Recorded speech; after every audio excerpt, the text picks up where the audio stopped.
Sebab diantaranya karena adanya pandemi COVID-19. Dan tentunya kita lihat bahwa saat ini perkembangan COVID-19 di Sulawesi Selatan juga masih terus meningkat.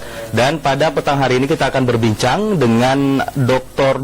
Ampera MSK MH selaku ahli hukum kesehatan sekaligus tenaga medis di Kota Makassar yang saat ini telah hadir di studio TVRI Sulawesi Selatan. Selamat petang, Pak. Selamat petang.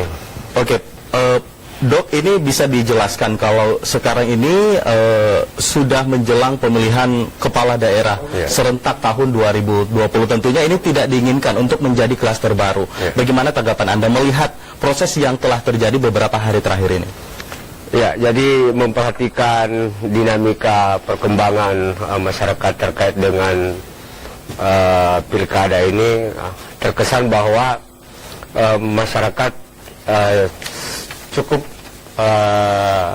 lalai dalam hal memperhatikan protokol kesehatan yang berpotensi menjadi sumber-sumber penularan baru COVID-19 di Sulawesi Selatan ini.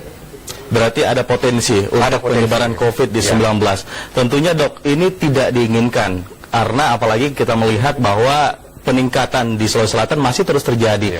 Apa yang harus diantisipasi sebelum semakin buruk keadaan di Sulawesi Selatan, Dok? Ya, jadi saya memperhatikan fenomena yang terjadi di masyarakat kita di Sulawesi Selatan. Kita membutuhkan sebuah edukasi yang masif ke masyarakat. Bagaimana sebenarnya COVID itu bisa tumbuh dan berkembang di masyarakat sehingga masyarakat turut berperan aktif di dalam upaya pencegahan dan penanggulangan ataupun pemutusan mata rantai penularan COVID tersebut. Selama masyarakat tidak peduli, apapun kebijakan pemerintah yang dilakukan untuk menekan tingginya kasus ini masih tetap akan terus berproduksi. Tentunya harus ada kesadaran begitu. Harus ada kesadaran, Dok, ya.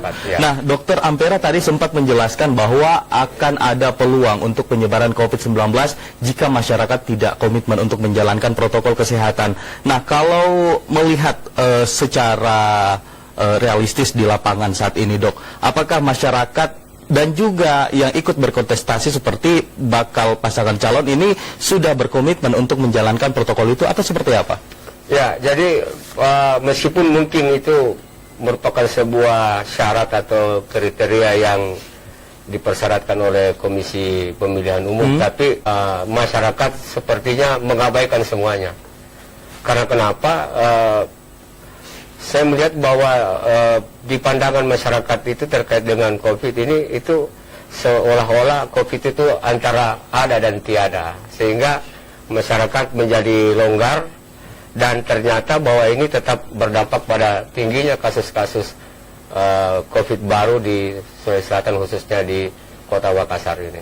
Baik, nah kalau bisa dikatakan juga Pak Dokter bahwa salah satu syarat bagi pasangan calon yaitu melakukan rapid test. Nah, apakah ini dirasa sudah cukup untuk penerapan protokol kesehatan atau seperti apa?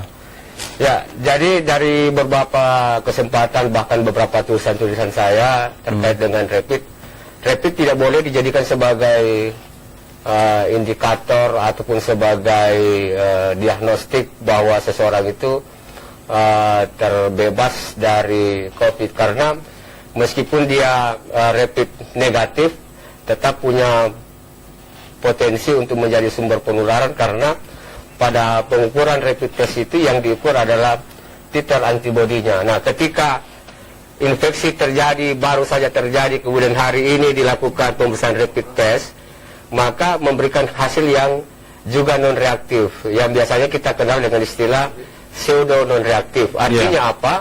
Bahwa mungkin saja pada saat pemeriksaan tersebut benar-benar tidak ada COVID di dalam badannya, tetapi bisa saja ada tetapi belum terdeteksi. Dan ini kalau protokol kesehatannya menjadi longgar, ini bisa menjadi berbahaya, bisa menjadi sumber penularan kepada orang-orang yang lain dengan alasan bahwa saya sudah rapid test, saya negatif, saya non reaktif. Baik, jadi ini juga bisa sekali lagi menjadi penegasan kepada masyarakat bahwa rapid test itu bukan salah satu hal yang benar-benar membuat seseorang terhindar dari COVID-19, sebab tentunya protokol kesehatan masih harus terus diberlakukan begitu dok ya.